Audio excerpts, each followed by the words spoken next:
China Warship 174, this is Philippine Navy Warship 16. In accordance with international and Philippine national laws, you are within Philippine Exclusive Economic Zone. You are not responding.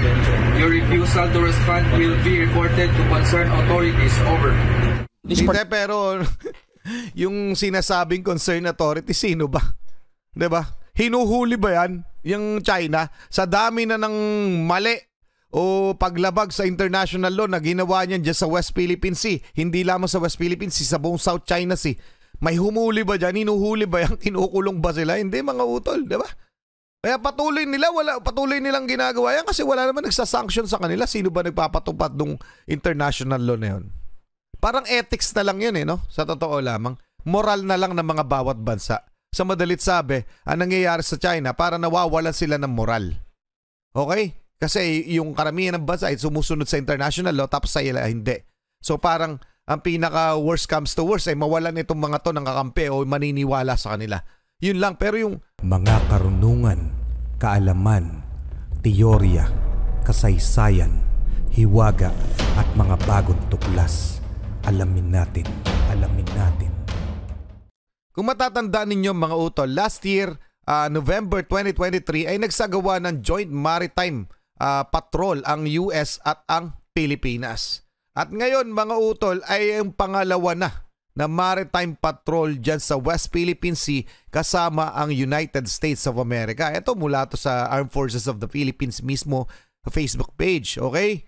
Ayan, in the news, Philippines-US conduct second maritime cooperative activity in West Philippine Sea. Okay?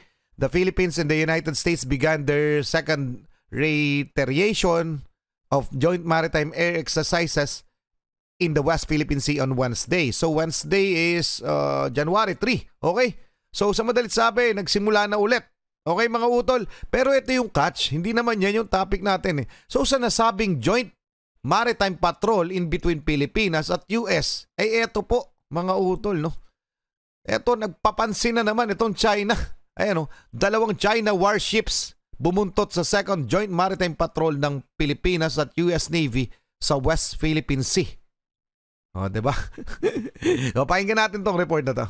Dalawang warship mula sa China ang namataang sumusunod o bumubuntot sa ikalawang Joint Maritime Patrol ng Philippine Navy at United States Navy sa West Philippine Sea kahapon, January 3. Sinundan ng mga Chinese warship na guided missile destroyer Hefei 174 at frigate Wangshan 570 ang BRP Alcaraz at ang kanyang kahalili na BRP Gregorio del Pilar. No, yan mga utol, no? So, todo bantay sila. Dahil feeling nila may gagawing kakaiba o kakatuwa itong US at Pilipinas. Ganun ba yon? Binabantayan nila, hindi naman nila teritoryo. Yun ang nakakabuisit dyan, mga utol. Pero wala silang balak mag-engage. So titingnan natin yung full report tungkol dito mga utol, yung actual video. Okay, ito yung mula sa SMNI. Ayan mga utol, no? Philippines, United States hold joint drills in the West Philippine Sea. Pakinggan na natin ito. Okay? Dito sa Lubang Occidental, Mindoro, kung saan dito naman opisyal na isasagawa ang iba't ibang maritime exercises sa pagitan ng iba't ibang participating units mula sa Pilipinas at Amerika. Unang isinagawa ang ships formation for combat operation, pero maya-maya lang namataan ang presensya ng dalawang Chinese gray ships mula... Pag sinabing gray ship mga utol ay naval, okay? Navy. Chinese Navy. Sa madalit sabi, armado ito, okay? So ito'y sundalo, part ng kanilang military. Okay mga utol, pag sinabing gray ship, kaya yung mga ginagamit ng Coast Guard ay white ship. Pag gray ship na po ay pandigma, so warship na po ang ibig sabihin nun. Okay? So anong ginagawa nitong Chinese na to dyan sa Joint Maritime Patrol na yan ng US at ng Pilipinas? Gawa ang ships formation for combat operation, pero maya-maya lang namataan ang presensya ng dalawang Chinese gray ships mula sa barkong sinasakyan namin. Isang Chinese warship 174 destroyer at isang Chinese warship 570 frigate. Sinubukan pang i-radio challenge ng Pilipinas ang nasabing dalawang Chinese warships dahil sa tahasang pagpasok sa exclusive economic zone ng bansa. Pero grabe no mga utol, no? Ang lakas ng loob nila. Warship yan, pumasok ng walang authorization sa ating exclusive economic zone. Normally, pwede na yung birahin. Pero dahil nga ang mandato sa atin ay maximum tolerance, so hindi natin pinapabayaan natin ganyan. Nagagawa nila sa atin kasi hinahayaan natin sila. Pero sa ibang bansa, sa Japan, bibirahin na yan. Diba? Iniipit nga nila kahit mga illegal fishing boats lang doon. Pinipersa nilang paalisin. Tapos ang matindi niyan mga utol, itong yung mga Coast Guard nila, tayo pa yung ginaganyan. Pero ito po, sa pagkakataon na ito, warship. Okay? Malinaw na malinaw yun. So, di ba? Pumapasok sa ating exclusive economic zone. Gaano kaalala yan? Tuloy na muna natin.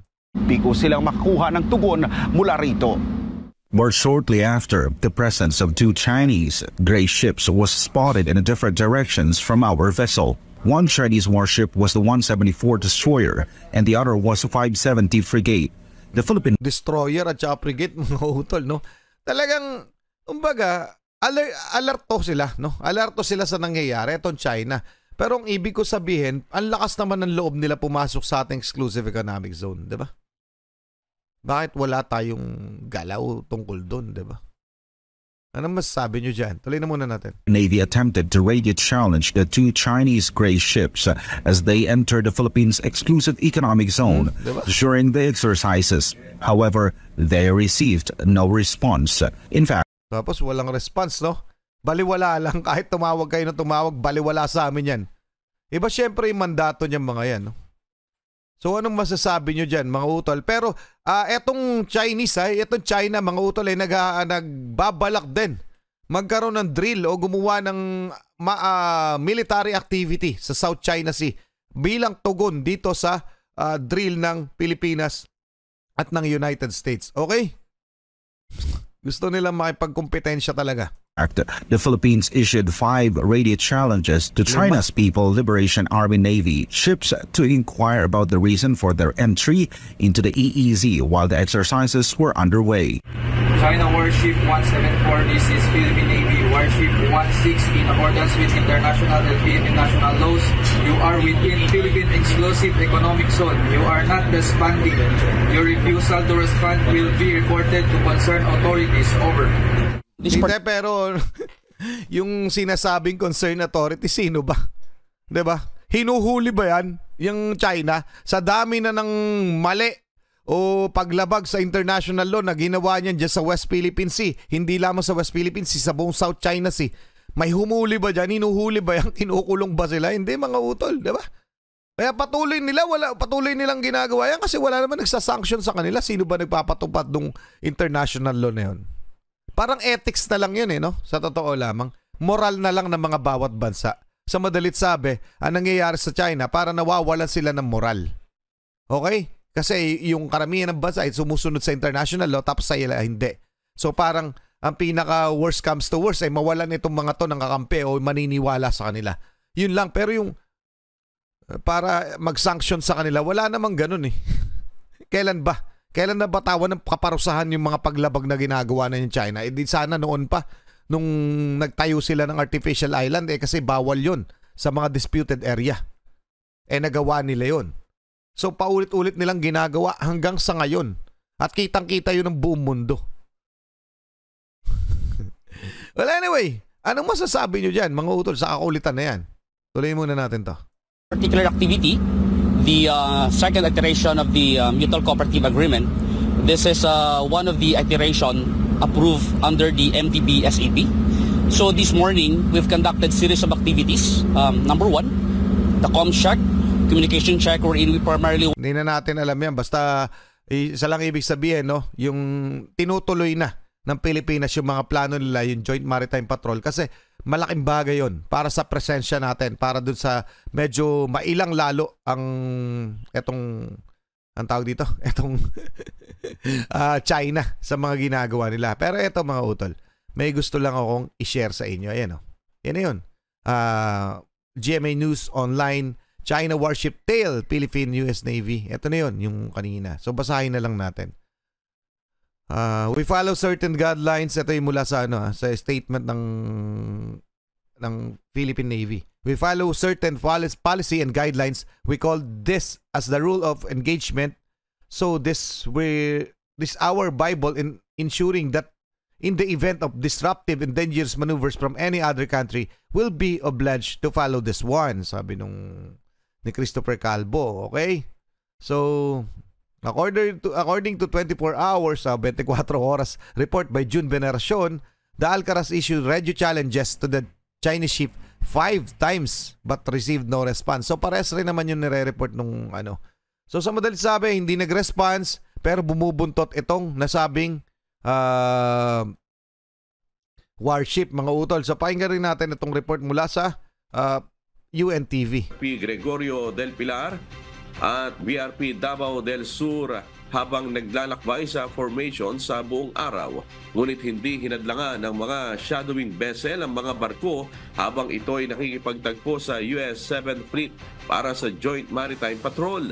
Iginit naman ni Lieutenant Commander Christopher Calvo, ang acting commanding officer ng BRP Ramon Alcaraz, na isinasaalang-alang nila ang pagsunod sa rules of engagement bilang tugon sa anumang disruptive at dangerous maneuvers mula sa ibang bansa. Mga utol, malinaw. Nasa tama pa rin tayo kahit na etong China hindi nagre-response sa mga radio challenges. And siyempre, unang-unang mali nila yung pagpasok nila ng walang otorisasyon sa ating exclusive economic zone. Pero palagi na naman nilang ginagawa. So 100 plus na yung diplomatic protest na naipasa ng Pilipinas, pero wala naman nangyari. Yun na lang yun. So ngayon, mga utol, di umano sa isang report din mula sa aking nabasang report, parang sasali yata yung kasali sa Joint Maritime Patrol, yung tinatawag na aircraft carrier ng United States of America. Okay, nalimutan ko na yung buong detalye, pero kasama po o sasama ang aircraft carrier ng United States, at palagay ko yun yung kinakatakot nitong China. Siyempre, alerto dito China. Okay, tuloy na muna natin to. Saan ba tayo? Dito pala. Want to ensure connectivity and command and control of participating forces. OOW of formations. Next exercise, it will execute various formations for combat operations. To ensure the maneuverability of the ship and their ability to somewhat execute various formations for combat operations. On the other hand, the presence of the Chinese warships did not cause any tension on the Philippine side, so the trial continued. However, the 2 Chinese ships remained in the vicinity without making any suspicious moves. Mga utol, no? Basta nagmamanman lang sila, ganun yung dating nila. Pero yung according nga sa mga nabasa kong article tungkol dito, in response dito sa joint maritime activity na ginawa ng Pilipinas at ng US, yung China ay magdadaos din ng maritime drill. Okay? Mga utol, sooner, okay, baka nga isabay pa nila. So anong masasabi nyo dyan sa kakulitan na ginagawa ng China? Mga utol, pa-comment na lang. Maraming salamat sa UNTV, maraming salamat sa SMNI, maraming salamat sa inyo mga utol. Muli ako sa Target Achilles and we have the Real South Production. Ako'y nagpapasalamat sa walang sawa niyo pagsuporta. Kayo mag-iingat. Pero yun nga, wala namang ginawa. Pero nagmamanman talaga sila at sila'y parang magre-response sa ginagawang joint maritime activity. Maraming salamat po. Kayo mag-iingat. Keep safe. God bless. At saludo po sa inyo lahat. Maraming salamat.